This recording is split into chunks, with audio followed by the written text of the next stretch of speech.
Oke baik, Assalamualaikum warahmatullahi wabarakatuh.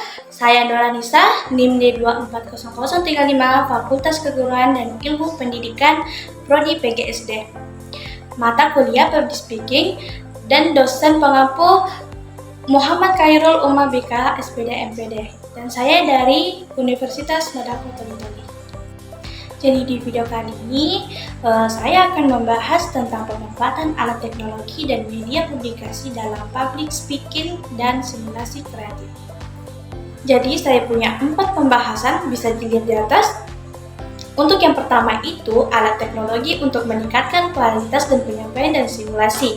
Teknologi telah merevolusi cara kita berkomunikasi dan berinteraksi, termasuk dalam dunia public speaking. Penggunaan alat teknologi yang tepat dapat meningkatkan kualitas penyampaian pesan, memberikan pengalaman yang lebih interaktif, dan membuka peluang baru dalam simulasi kreatif. Jadi berikut adalah beberapa alat teknologi yang dapat memanfaatkan untuk meningkatkan kualitas penyampaian dan simulasi dalam public speaking. Jadi yang pertama ada perangkat lunak presentasi. Perangkat lunak presentasi seperti Microsoft, PowerPoint, Google Slides, dan Apple Keynote setelah menjadi alat standar dalam public speaking. Alat-alat ini memungkinkan untuk membuat presentasi yang menarik dan interaktif dengan menggunakan berbagai fitur seperti elemen multimedia, transisi, animasi, template, desain, dan fitur interaktif. Yang kedua ada software simulasi. Software simulasi dapat digunakan untuk melatih public speaking dalam lingkungan yang aman dan terkendali. Beberapa software simulasi yang dapat digunakan antara lain yang pertama software simulasi presentasi. Dan software ini memungkinkan pengguna untuk berlatih berbicara di depan audiens virtual, berlatih menjawab pertanyaan dan mendapatkan umpan balik.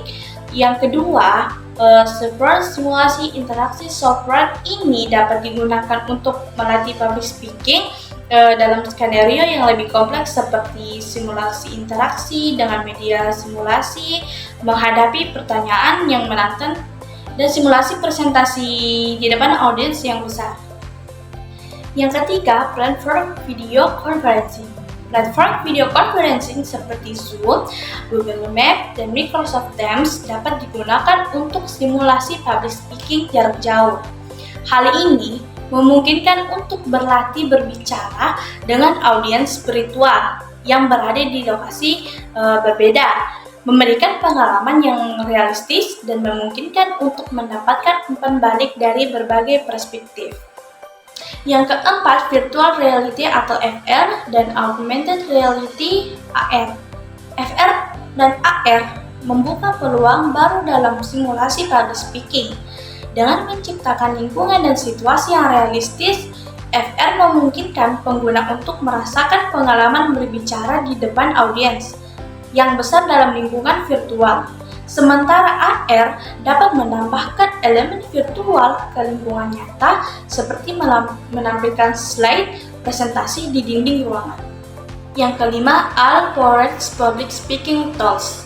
Alat-alat AI yang berfokus pada public speaking semakin populer. Alat-alat ini memberikan umpan balik yang dipersonalisasi tentang penyampaian ucapan, pengorganisasian, dan konten, dan keterlibatan audiens, contohnya Orai, Pronouns, dan SpeakHive. Yang kelima, AI-powered public speaking tools. Alat-alat AI yang berfokus pada public speaking semakin populer. Alat-alat ini memberikan umpan balik yang dipersonalisasi tentang penyampaian ucapan, pengorganisasian, dan konten, dan keterlibatan audiens, contohnya Orai, Pronouns, dan SpeakHive. Next, pembahasan kedua yaitu media publikasi untuk meningkatkan jangkauan pesan dan kreativitas dalam public speaking. Media publikasi memainkan peran penting dalam public speaking untuk memperluas jangkauan pesan dan meningkatkan kreativitas penyampaian dengan memanfaatkan berbagai platform dan format. Media pembicara dapat menjangkau audiens yang lebih luas, menyampaikan pesan dengan lebih menarik, dan menciptakan pengalaman yang lebih berkesan. Berikut beberapa media publikasi yang dapat dimainkan untuk meningkatkan jangkauan pesan dan kreativitas dalam public speaking. Yang pertama, media cetak. Poinnya ada 3, yaitu brosur dan leaflet, majalah dan koran, poster dan banner. Media elektronik juga ada 4 poin, yaitu website dan blog, email marketing, podcast, dan video online.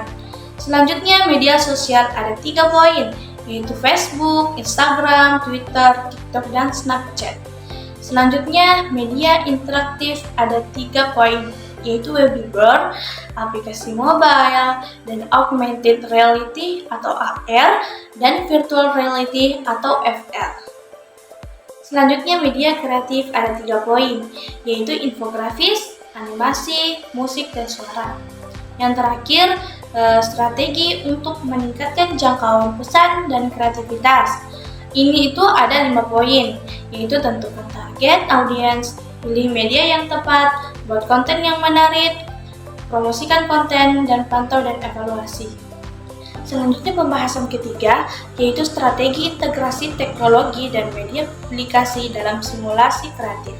Simulasi kreatif sebuah metode pembelajaran yang melibatkan peserta dalam pengalaman langsung untuk membangun pemahaman dan keterampilan dapat ditingkatkan secara signifikan dengan integrasi teknologi dan media publikasi. Berikut adalah beberapa strategi yang dapat diterapkan untuk menciptakan simulasi kreatif yang lebih interaktif, menarik, dan berdampak. Jadi yang pertama, teknologi untuk meningkatkan realisme dan integritas. Jadi di sini ada 4 poin, saya sebutkan, yaitu virtual reality atau VR dan augmented reality atau AR, game simulasi, software simulasi, dan platform interaktif. Selanjutnya yang kedua, ada media publikasi untuk meningkatkan jangkauan dan dokumentasi. Di sini juga terdapat 4 poin, yaitu video dan streaming langsung, platform media sosial, blog dan website, dan page. Yang ketiga, integrasi teknologi dan media publikasi untuk meningkatkan kreativitas. Di sini ada 3 poin, yaitu papan putih digital, aplikasi desain pembuatan konten, dan platform kolaborasi online. Selanjutnya ada contoh penerapan strategi. Di sini juga ada 3 poin, yaitu simulasi pelatihan manajemen, simulasi pembelajaran bahasa, simulasi pembelajaran sejarah. Terus yang terakhir ada pertimbangan etis dan praktis. Di sini juga ada 3 poin. Yang pertama, aksesibilitas dan inklusivitas. Yang kedua, privasi dan keamanan data. Ketiga, biaya dan sumber daya. Pembahasan keempat atau yang terakhir adalah etika dan tantangan dalam pemanfaatan teknologi dan media publikasi. Perkembangan teknologi dan media publikasi telah membawa perubahan besar dalam cara kita berkomunikasi, berinteraksi, dan mengakses informasi. Pemanfaatan teknologi ini membawa banyak manfaat, namun juga menghadirkan tantangan etika yang perlu dipertimbangkan dengan serius. Pemanfaatan teknologi dan media publikasi memiliki potensi besar untuk kebaikan, namun juga menghadirkan tantangan etika yang kompleks dengan memahami etika dan tantangan yang ada serta dengan mengambil langkah-langkah yang tepat. Ini kita dapat memanfaatkan teknologi secara bertanggung jawab dan etis untuk membangun masyarakat yang lebih baik. Yang pertama itu ada etika dalam pemanfaatan teknologi dan media publikasi. Ini tuh ada 5 poin, yaitu privasi dan keamanan data, kejujuran dan keakuratan informasi, hak cipta dan penggunaan konten, etika berkomunikasi dan bertanggung jawab sosial. Terus yang kedua ada tantangan dalam pemanfaatan teknologi dan media publikasi. Ini juga terdapat 5 poin, yaitu kesenjangan digital, misinformasi dan disinformasi, privasi dan keamanan data, etika algoritma, ketergantungan teknologi. Yang terakhir itu ada sosial dan upaya mengatasi tantangan. Jadi ada beberapa solusi dan upaya mengatasi tantangan dalam pemanfaatan teknologi dan media publikasi, yaitu ada 4, peningkatan literasi digital, regulasi dan standar etika, kolaborasi multipihak, dan peningkatan kesadaran publik. Baik, sekian video dari saya. Semoga bisa menambah wawasan dan bermanfaat bagi kita semua. Terima kasih dan sampai jumpa. Wassalamualaikum warahmatullahi wabarakatuh.